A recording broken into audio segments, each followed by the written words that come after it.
Hello दोस्तों, एक बार फिर से आप सभी का स्वागत है मेरे यूट्यूब चैनल स्टडी स्टेशन में। हम लोग क्या देख रहे थे तो चाइल्ड डेवलपमेंट एंड पेडागोजी से क्वेश्चन देख रहे थे, जिसमें 10 क्वेश्चन आप लोगों ने देख लिया है। और एग्जाम कब हुआ था तो 6/2/2023 को हुआ था। चलिए हम लोग क्वेश्चन नंबर 11 से देखेंगे।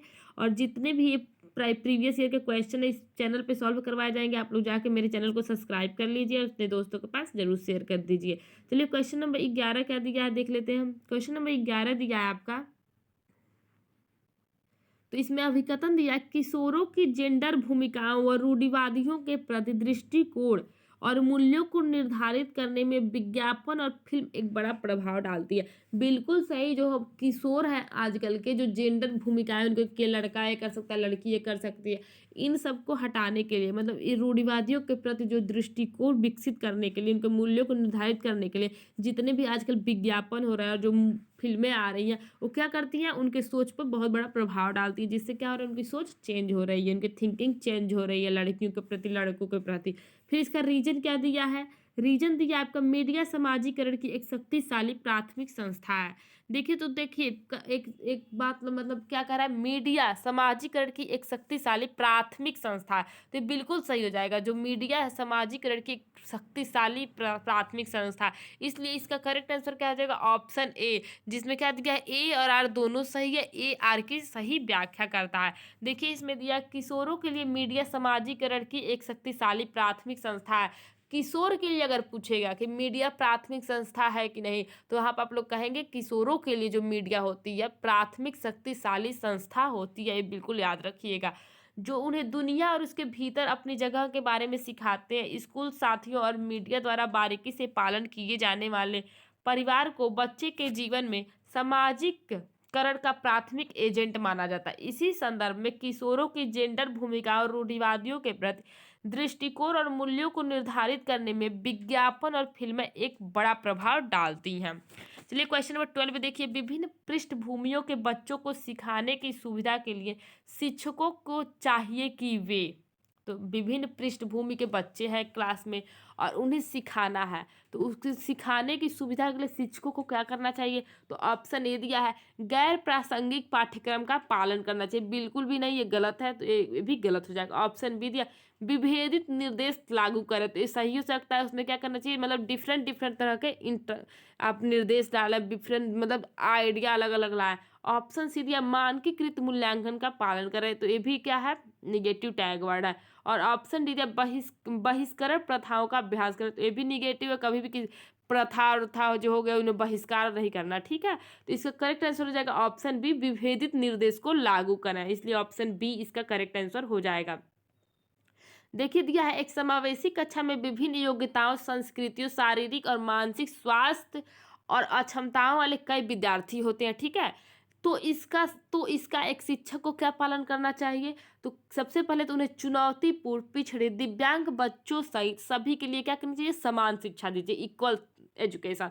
फिर सेकंड पॉइंट दिया है, विविध शैक्षिक निर्देशात्मक रणनीतियों का उपयोग करना चाहिए, मतलब अलग अलग शैक्षिक निर्देश देने वाले रणनीतियों को, अलग अलग आइडिया का प्रयोग करके उन्हें पढ़ाना चाहिए।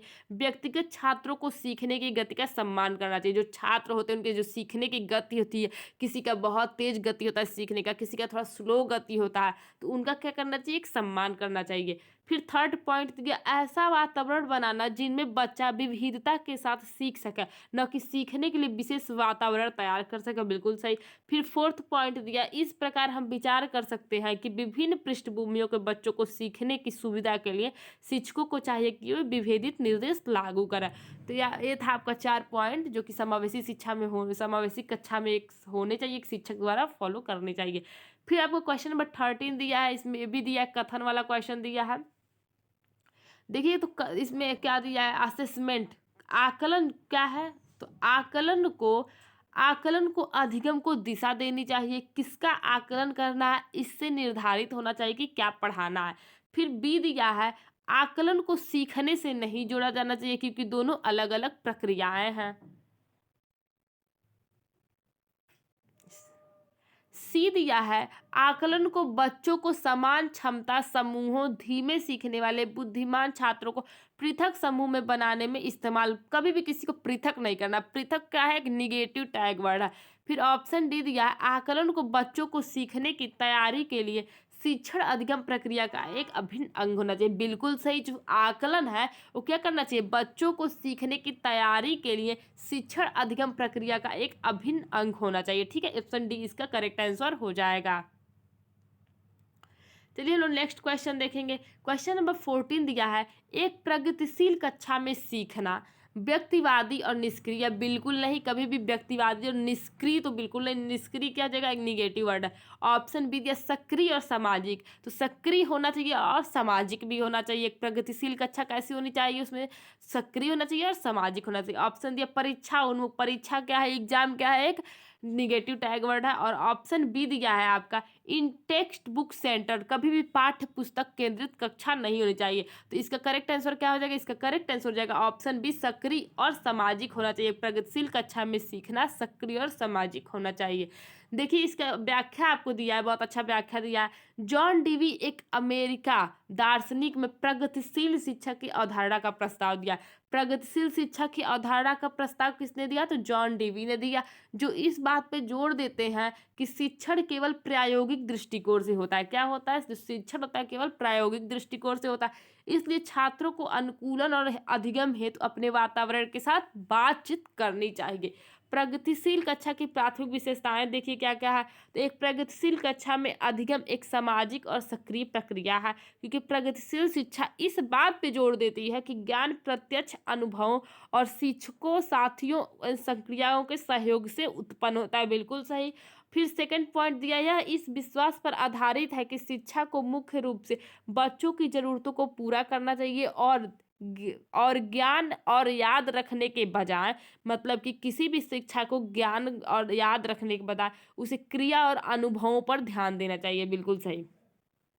क्वेश्चन नंबर 15 कथन वाला क्वेश्चन है, इसमें अभिकथन दिया है, शिक्षकों को बच्चों के मूल्यांकन के लिए मानकीकृत पाठ्यक्रम और प्रक्रियाओं का पालन करना चाहिए। तो इसमें क्या करा है, शिक्षकों को मूल्यांकन, देखिए सभी बच्चे क्या होते हैं, अलग अलग पृष्ठभूमि से होते हैं, अलग अलग जैसे होते हैं, उन्हें पढ़ने का उनका गति अलग अलग होता है। तो कभी भी उनका मूल्यांकन करने के लिए मानकीकृत पाठ्यक्रम का पालन नहीं करना चाहिए। हो सकता है कि बच्चा कोई धीरे धीरे सीखने वाला हो, इसलिए मानकीकृत पाठ्यक्रम का पालन नहीं, ये गलत हो जाएगा। फिर इसका तर्क क्या दिया है, समावेशी शिक्षा का उद्देश्य मतभेदों को खारिज कर सभी को समान बनाने की दिशा में काम करता है। इसका तर्क दिया है, क्या दिया है, तो समावेशी शिक्षा का क्या उद्देश्य है कि मतभेद जो है उन्हें क्या करता है, खारिज करता है और सभी को समान दिशा में समान बनाने की दिशा में काम करना है। तो ये भी क्या हो जाएगा, ये भी गलत हो जाएगा, कि जो बच्चे होते हैं अलग अलग होते हैं, उनके अलग अलग जो मतभेद होते हैं वो क्या करते हैं, अलग अलग तरह से उन्हें हेल्प करेंगे, उन्हें कभी भी खारिज नहीं कर सकते समान बनाने के लिए। इसलिए इसका क्या हो जाएगा, ए और आर दोनों गलत हो जाएंगे, इसलिए ऑप्शन डी इसका करेक्ट आंसर हो जाएगा। तो देखिए क्वेश्चन दिया है, जब एक विशिष्ट आवश्यकता वाले बच्चे एक समावेशी कक्षा में प्रवेश लेते हैं तो निम्न में से कौन सा कथन सही है। तो इसमें क्या बताना है कि एक बच्चा है जो समावेशी कक्षा में अपना एडमिशन ले रहा है, विशिष्ट आवश्यकता वाला बच्चा है, समावेशी कक्षा में प्रवेश ले रहा है, तो उसके लिए कौन कौन सा कथन सही हो जाएगा। तो देखिए ऑप्शन 1 क्या दिया, विशिष्ट बच्चों का सामान्य बच्चों के साथ सीखना अवास्तविक है। तो ये बिल्कुल गलत हो जाएगा। विशिष्ट बच्चा क्या सामान्य बच्चे के साथ ही बैठना चाहिए, अवास्तविक नहीं बल्कि वास्तविक होना चाहिए। फिर सेकंड दिया है, विशिष्ट आवश्यकता वाले बच्चे सीखने के लिए अभिप्रेरित नहीं होते। तो ये भी क्या हो जाएगा, जो विशिष्ट आवश्यकता वाले बच्चे सीखने के लिए हमेशा प्रेरित होते हैं, अभिप्रेरित दिया, यहाँ पे क्या दिया, नहीं होते, अभिप्रेरित होते हैं, इसलिए ये भी गलत हो जाएगा। थर्ड ऑप्शन दिया, शिक्षकों को शिक्षण की पद्धतियों में बदलाव की आवश्यकता है। तो क्या करना चाहिए, शिक्षण को अपने शिक्षण की पद्धति में बदलाव कर लेना चाहिए, बदलाव की आवश्यकता है, तो ये वाला थर्ड वाला सही हो जाएगा। फोर्थ दिया, इससे सभी बच्चों के साथ कार्य करने की क्षमता, अलग अलग दृष्टिकोण को तुल्य करने की कौशल सुदृढ़ होगी। जब भी एक विशिष्ट भी बच्चा पढ़ेगा क्लास में, सामान्य बच्चा भी पढ़ेगा, तो क्या होगा, दोनों मिलकर अपने जो काबिलियत उनको और आगे बढ़ाएंगे। तो बिल्कुल क्या हो जाएगा, फोर्थ वाला सही हो जाएगा। तो इसलिए यहाँ पे कूट दिया है, देखिए कूट में क्या है, थर्ड और फोर्थ ऑप्शन बी में है, तो इसलिए ऑप्शन बी इसका करेक्ट आंसर हो जाएगा। क्वेश्चन नंबर 17 देखिए, प्रतिभाशाली अधिगमकर्ताओं के संदर्भ में लीक से हटकर सोचने का इस्तेमाल किसके लिए किया जाता है। तो लीक से हटकर क्या कहेंगे, आउट ऑफ द बॉक्स, मतलब कि आउट ऑफ द बॉक्स हट के सोचने के लिए किसका इस्तेमाल किया जाना चाहिए। तो इसका करेक्ट आंसर हो जाएगा अपसारी सोच, यानी कि डाइवर्जेंट थिंकिंग। ऑप्शन डी इसका करेक्ट आंसर हो जाएगा। चलिए इसके बारे में आपको बता देती हूँ। प्रतिभाशाली अधिगमकर्ताओं के संदर्भ में लीक से हटकर सोचने का इस्तेमाल अपसारी सोच के लिए किया जाता है। प्रतिभाशाली शिक्षार्थी स्वाभाविक रूप से एक विशिष्ट क्षेत्र के सामान्य मानसिक क्षमता या प्रतिभा के उच्च स्तर के धनी होते हैं और ज्ञान भी प्राप्त करते हैं। वे समान आयु, अनुभव और पर्यावरण के अन्य लोगों की तुलना में उच्च स्तर पर प्रदर्शन करने की क्षमता रखते हैं। इसके अलावा उनके पास अपसारी चिंतन होता है। अपसारी चिंतन वाले शिक्षार्थी संवेदनशील होते हैं और विभिन्न दृष्टिकोण से चीजों को देखने में सक्षम होते हैं। चलिए क्वेश्चन नंबर 18 देखेंगे। शिक्षा में समावेश का क्या अर्थ है? क्या पूछ रहा है? शिक्षा में समावेश का क्या अर्थ है? तो ऑप्शन ए दिया है विशेष विद्यालयों में विकलांगों की शिक्षा का प्रबंध। ऑप्शन बी दिया सभी बच्चों को गुणवत्तापूर्ण शिक्षा का प्रावधान। ऑप्शन सी दिया प्रतिभाशाली बच्चों का विशेष विद्यालय में नियोजन। और ऑप्शन डी दिया है आपका समावेशी व्यवस्था में विशेष बच्चों के लिए अलग अलग वर्गों का प्रावधान। तो इसका करेक्ट आंसर हो जाएगा ऑप्शन बी, सभी बच्चों में गुणवत्तापूर्ण शिक्षा का प्रावधान होना चाहिए। ऑप्शन बी इसका करेक्ट आंसर हो जाएगा। चलिए नेक्स्ट क्वेश्चन देखते हैं। नेक्स्ट क्वेश्चन दिया है पठन वैकल्य मुख्यतः किसमें चुनौतियों से संबंधित है। तो जिसको पठन वैकल्य यानी डिसलेक्सिया का जिसको प्रॉब्लम होता है वो क्या नहीं कर पाता। तो ऑप्शन ए दिया हियरिंग यानी सुनने में। ऑप्शन बी दिया रीडिंग पढ़ने में। ऑप्शन सी स्पीकिंग बोलने में। और ऑप्शन डी दिया स्पीकिंग एंड हियरिंग सुनने व बोलने में। तो क्या हो जाएगा, जिसको डिसलेक्सिया होता है उसे किस में प्रॉब्लम होती है? पढ़ने में उसे प्रॉब्लम रहती है, वो पढ़ नहीं पाता, रीडिंग नहीं कर पाता।